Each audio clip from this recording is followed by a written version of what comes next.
क्रिस्त में मेरे बहुमूल्य भाइयों बहनों एवं बच्चों, आप सबों को जय यीशु। हमारे प्रभु यीशु क्रिस्त की कृपा और उनका प्रेम, शांति, अनुग्रह, आशीष और उनकी सामर्थ्य सदा सर्वदा आपके एवं आपके परिवार के साथ रहे।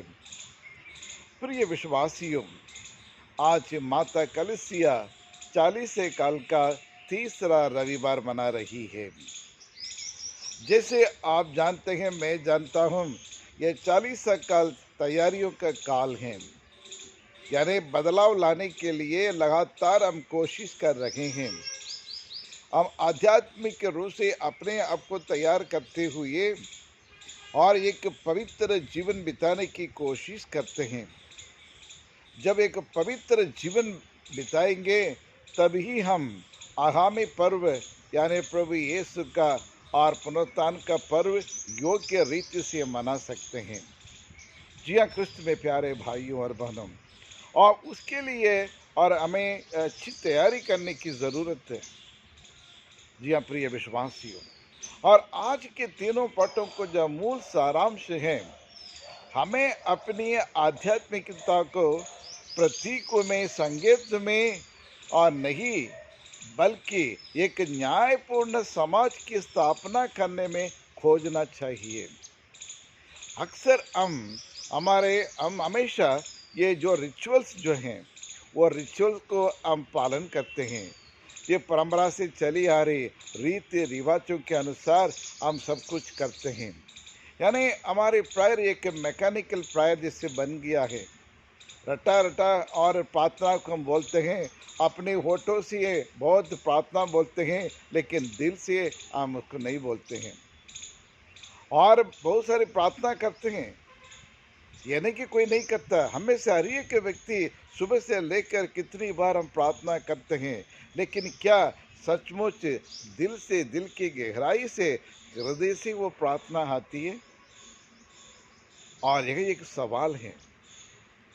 और हमारे आत्मिकता, और ये ना सिर्फ जो और लिखी हुई प्रार्थनाओं को बोलने से मात्र नहीं, लेकिन एक न्यायपूर्ण समाज, एक न्यायपूर्ण परिवार की स्थापना करने में हमें ढूंढना पड़ेगा। जी हाँ क्रिस्त में प्यारे भाइयों और बहनों, आज हम मुंह से बहुत कुछ बोलते हैं, लेकिन और अपने दिल में दिल की बात और कुछ रहती है। लेकिन ईश्वर यही चाहता है, सच्चे मन से, सच्चे हृदय से हमारी प्रार्थना होना चाहिए, प्रार्थना करना चाहिए। जी हाँ क्रिस्त में प्यारे भाइयों और बहनों, और जब सच्ची प्रार्थना हमारे हृदय के गहराई से तब निकलेगा, तब हमारा हृदय शुद्ध हो, पवित्र हो और निष्पाप हो, निष्कलंक हो, निष्कपट हो, तभी ही सच्ची प्रार्थना या आत्मिकता और यहाँ से और बाहर निकल आएगा। जी हाँ क्रिस्त में प्यारे भाइयों और बहनों, आज के सुसमाचार में प्रभु यीशु नाराज होते हुए हमें देखने को मिलता है।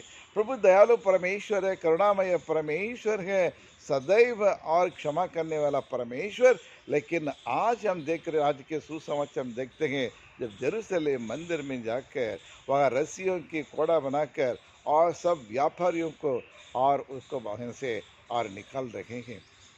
प्रभु यीशु क्रिस्त इतना क्यों गुस्सा करते हैं? प्रिय विश्वासियों, जरा मनन चिंतन करके देखिए।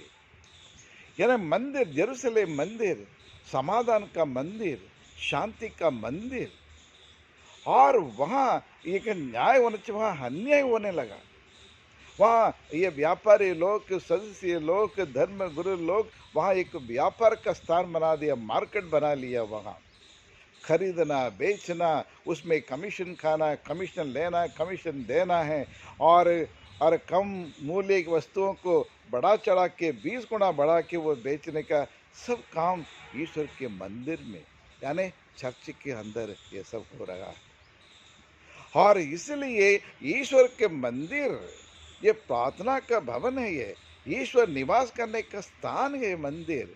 और इसलिए ईश्वर का मंदिर को इन्होंने चोरों को अड्डा बना दिया।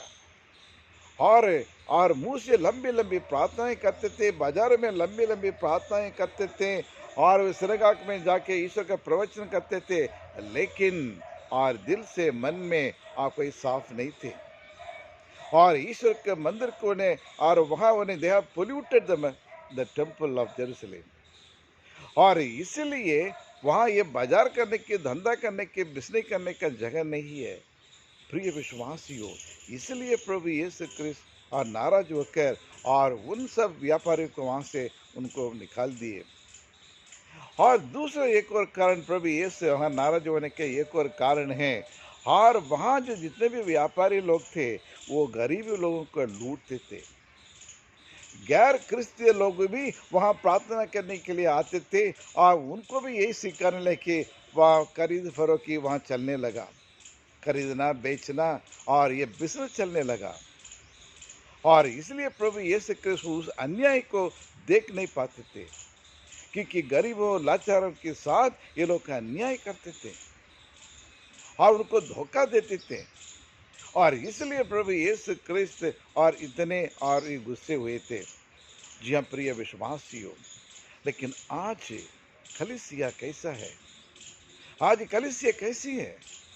क्या कलीसिया में इस तरह के ये धंधा चल रहा है? क्या यीशु के नाम में क्या क्या व्यापार या बिजनेस और ये चलने लगा है आज की कलीसिया के अंदर कर? या फिर अपने परिवार में, क्रिस्तीय परिवार में देखिए, या अपने क्रिस्तीय संगठन में देखिए, वहाँ क्या क्या हो रहा है, किन किन के साथ अन्याय हो रहा है। धर्म के नाम पे या अपने पद पाने के लिए, अधिकार पाने के लिए, संस्कृति के नाम से, भाषा के नाम से, राज्य के नाम से, धर्म के नाम से, जाति के नाम से कितने लड़ाई झगड़ा चल रहा है, कितना अन्याय अत्याचार एक दूसरे के प्रति करते रहते हैं। और हमारे समाज में देखिए और हमारे परिवार में देखिए कितने प्रकार की बुराइयां हैं। इन सब को रखकर हम कैसे ईश्वर के पास हम जाकर प्रार्थना कर सकते हैं? जी हाँ क्रिस्त में प्यारे भाइयों और बहनों, लेकिन ईश्वर चाहते हैं जेरूसलेम मंदिर को शुद्धिकरण करने के लिए प्रभु यीशु को इतना बड़ा कदम उठाना पड़ा। लेकिन आज और एक संदेश आपके लिए, मेरे लिए क्या है? आज जेरूसलेम मंदिर की और साफ सफाई करने की जरूरत नहीं, शुद्धिकरण करने की जरूरत नहीं, लेकिन आज आप और मैं, हम सब ईश्वर का मंदिर है। We are the building of, you and I are the temple of the holy spirit. यानी पवित्र आत्मा का मंदिर है आप, पवित्र आत्मा का मंदिर मैं हूँ। क्या ये मंदिर यानी मेरे तन, मेरा मन और मेरा हृदय और क्या साफ है, क्या शुद्ध है, क्या पवित्र है? और इसकी शुद्धिकरण की जरूरत नहीं।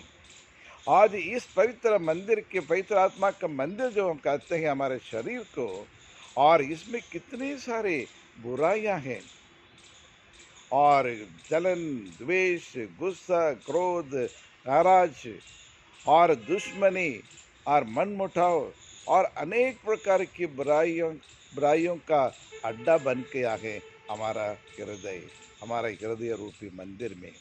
आज ईश्वर यही चाहते हैं और इस मंदिर को और उसको साफ सफाई करे, शुद्ध करे, ताकि योग्य रीति से और आगामी पर्व को मना सकते हैं।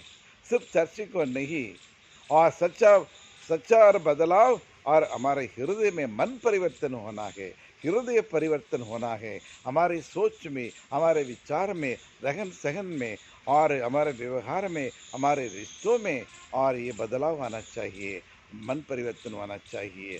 तभी ही हम ये कह सकते हैं मैं अपने आप को आध्यात्मिक रूप से मैं तैयार कर चुका हूँ। तो आइए इसके लिए ईश्वर से प्रार्थना करें। हे परमेश्वर, हम आपको धन्यवाद देते हैं। सब कुछ जानने वाला, पहचानने वाला परमेश्वर आप ही प्रभु। हम जानते हैं हम मनुष्य हैं, मनुष्य के कमजोरी के कारण में अनेक प्रकार के पाप करते हैं। हमारा हृदय, हमारा दिल और मन और सोच कभी साफ नहीं रहता है, अनेक प्रकार के पापों से भरा हुआ रहता है प्रभु। लेकिन और इन पापों को दूर करने के लिए, बुराइयों को और जड़ से उखाड़ फेंकने के लिए हमें शक्ति और बल हमें प्रदान करें। यही प्रार्थना करते हमारे प्रभु यीशु क्रिस्त के द्वारा। आमीन, आमीन।